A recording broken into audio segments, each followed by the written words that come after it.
Bonjour à tous, le marché en plein retracement, je vous explique ce qui est en train de se passer, il y a beaucoup de setup en place. Enfin bref, léger retracement avant pour moi une continuation haussière, mais vous allez voir, ça risque de potentiellement continuer à saigner. On est parti. Bon, j'aimerais tout d'abord commencer par notre ami Bitcoin. On était sur des petites tentatives d'accumulation à droite à gauche. Vous allez voir avec tous ces traits là que vous voyez, donc création d'une zone de liquidité, prise de liquidité, inversion, on refait le même setup. On a du mal à tenir toutes ces zones. On est potentiellement en train d'essayer d'en faire une nouvelle. Donc sur ça, il faudra faire attention. Mais voilà, ça c'est du côté Bitcoin. Pour ma part, clôture sous ce trait bleu. Toujours pas eu de clôture, simplement des mèches. Mais clôture sous cette zone bleue, pour moi, c'est continuation baissière pour venir combler tous ces FVG qu'on a laissés juste là. Ok. J'essaie de regarder aussi si on n'avait pas des petites trendlines qui se cachaient, des petites zones de liquidité. Pas grand chose encore que j'ai observé. Le seul truc que j'ai vu, c'est voilà, c'est ça. C'est le retour dans cette FVG avec la réaction à la baisse, ok, que vous voyez juste ici. Donc on va patienter, on va continuer à patienter. Par contre, du côté Ethereum, pour moi, c'était clair qu'on était sur une overextension avec distribution.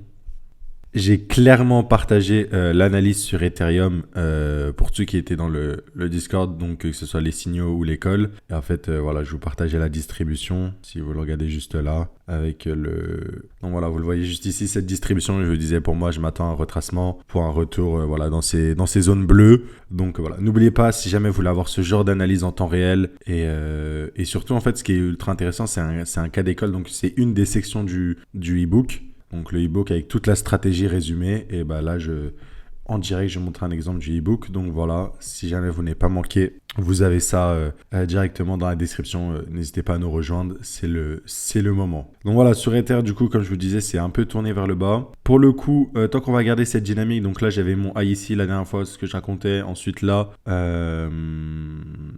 Maintenant, il va falloir patienter. Il va falloir patienter ce que ça va donner. Est-ce qu'on est plus sur un range un peu plus complexe ou en fait là, on vient sur le bas du range, hop, et en fait, on va juste reprendre un peu comme ce qu'on voit sur Bitcoin, un début d'accumulation. Pour l'instant, c'est pas encore confirmé, mais voilà, avant de redump.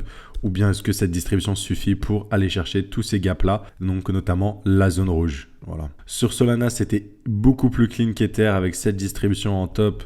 Voilà, je l'ai vu, j'ai pas pu partager l'analyse parce qu'en fait on était déjà là au moment où je l'ai vu. Donc voilà, je préférais simplement pas l'envoyer. Encore une fois, après ce retracement, on est de retour dans des supports, donc on va avoir des potentiels rebonds qui pourraient arriver à partir de maintenant. Donc là, il y a cette grosse demand. Si je simplifie, si je suis plus précis, on pourrait aussi indiquer celle-ci. Donc voilà. Pareil, un truc comme Solana, après ce retracement, on est déjà dans des belles zones, mais voilà, on peut réviser jusque, pour moi je dirais, dans ce retour-là, 168, voilà, dans ce bloc-là, ce serait pas déconnant. Je voulais juste faire un petit point côté pétrole, vu qu'on le regarde assez souvent. Côté pétrole, toujours en train de travailler cette zone-là, donc on va juste patienter. Là, j'ai pas de setup ultra clean comme ici à vous partager, mais grosso modo, on avait une potentielle AQ ici. Et on le rappelle, le but c'est que sur du long terme, on a fait un low ici, un high et qu'on va faire un low prochainement. Si c'est pas celui-là et qu'on vient le casser, on le fera un petit peu plus bas. Mais pour aller chercher encore une fois tous les niveaux un peu plus haut, selon moi. Sur BNB, c'était pareil au niveau de l'overextension. Si je me mets en daily, allez en 2 daily. Vous voyez, on enchaîne. En fait, l'overextension, c'est un déséquilibre de marché. C'est quand il n'y a que des bougies vertes ou que des bougies rouges. Là, c'est une overextension haussière. Là, vous voyez que des bougies vertes. Généralement, on a très souvent des retracements et vous l'avez vu avec cette magnifique distribution.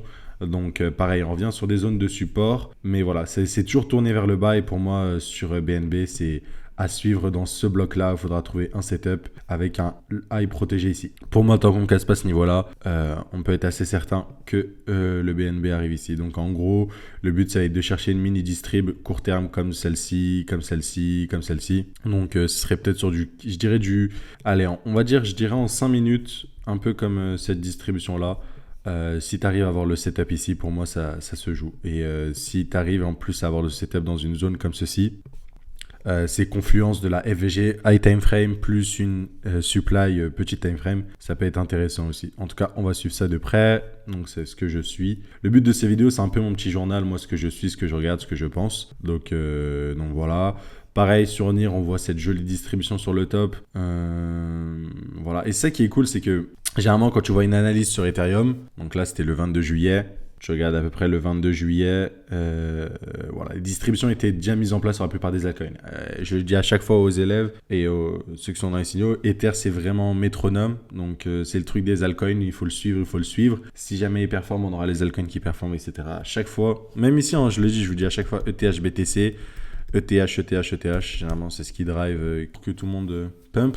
Voilà, tu vois que sur Ether, ça distribue. Tu n'as pas besoin de faire un altcoin à la fois. Enfin, si, il faut faire un altcoin à la fois, du coup. Mais en gros, si tu sais qu'Ether distribue, most likely, la plupart des altcoins seront en train de distribuer. Et là, tu peux trouver tes setups faciles sur les altcoins que tu hold et voilà.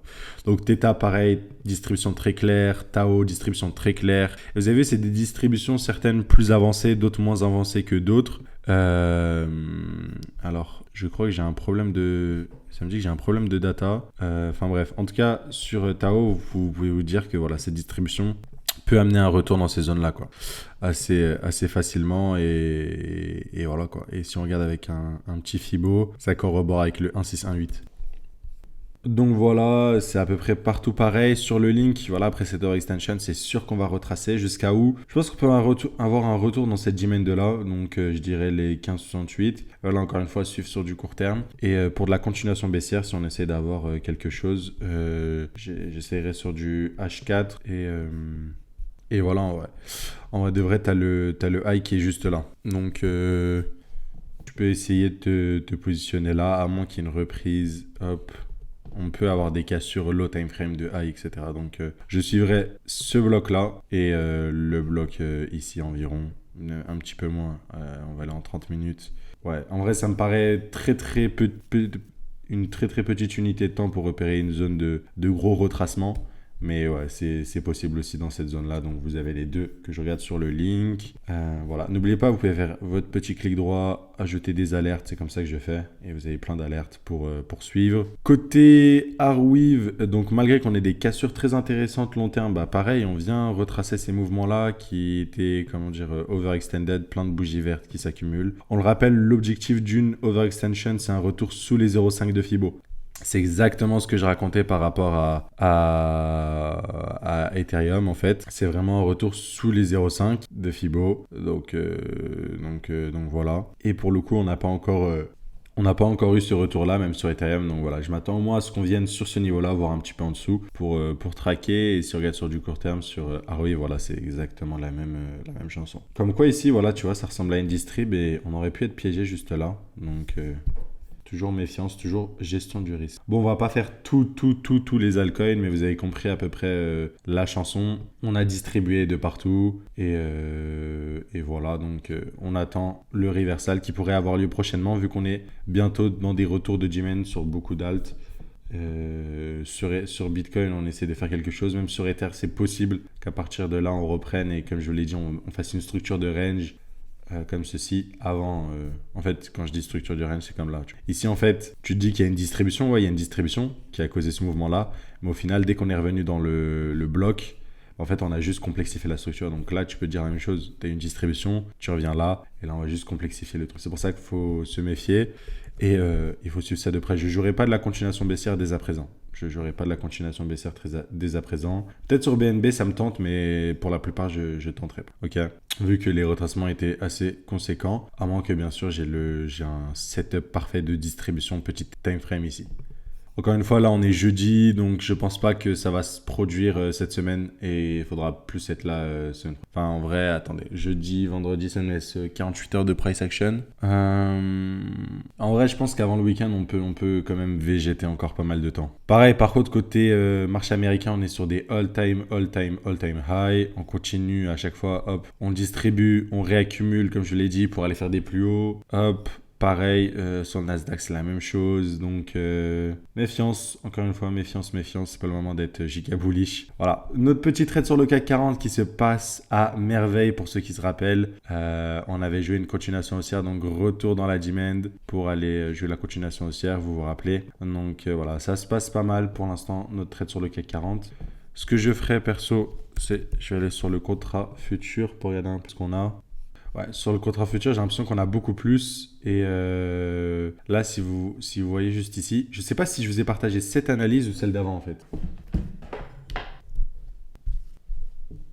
Donc voilà, ah ok, bon là j'ai compris. Du coup là celui que j'ai envoyé c'est sur l'index futur, donc c'était dans le Discord. Et donc vous c'était le truc YouTube. Vous c'était le truc, sur YouTube c'était le truc spot. Et voilà, en tout cas on voit qu'on a bien eu notre reprise haussière. Pour ma part, je suis assez dégoûté qu'on passe à rien du tout du TP parce que c'est vraiment un genre de setup où on est en mode redistribution que je déteste. Genre là tu en as pris le dernier pic, on a fait ça, franchement... j'aime pas trop personnellement je couperais ce genre de choses. Enfin bref, au moins je mettrais mon SL un peu plus break-even. Enfin bref, voilà. Je sais pas pourquoi sur l'indice, je dirais spot, on n'a pas ce mouvement-là. Ça me paraît bizarre. Je vois pas le truc. Enfin bref, en tout cas, bon, on a fait le tour de ce qu'on devait raconter. Je regarde juste l'euro USD. On a bien eu le dump. On a directement eu une reprise sur l'euro USD. Par rapport au Dixie, bon, bah, cette tentative d'accumulation semble être amorcée. Enfin non, désamorcée du coup. Attention, on a les dernières chances de reprise, on va dire, avec ce niveau-là. Mais ouais, sinon... on va continuer à creuser sur support comme ceci. Donc, ouais. Par rapport à l'euro USD, j'ai pu avoir une belle position. Donc, pour profiter de l'arbitrage euro-USD sur cette position. Donc voilà, vendre mes euros pour du dollar, etc.